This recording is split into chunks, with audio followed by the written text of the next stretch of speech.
AR update, part 1.5. This is the ATI Omni Hybrid. It came like a standard AR pistol, no sights. Put the shockwave, I'm waiting on my buffer tube, and castle nut. This is just a red dot I had laying around and little sight.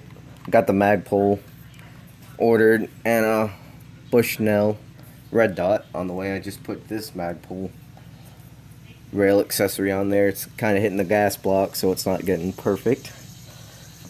Came with this, but as the guy said at the shop, if you're gonna be a bear, might as well be a grizzly bear. But the goodies I'm putting on today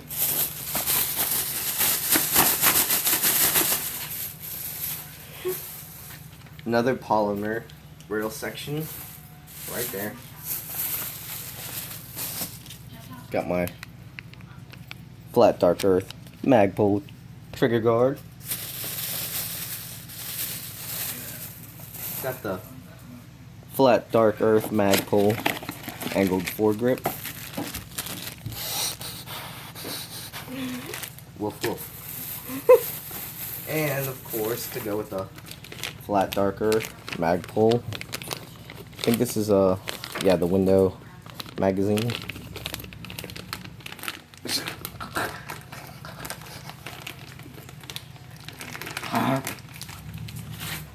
So it's gonna look like this. Cool. And a tool to put all the shit on. So when I'm done, I'll post what it looks like. Well, I'll probably post a video after I get my optic tomorrow. Bye bye.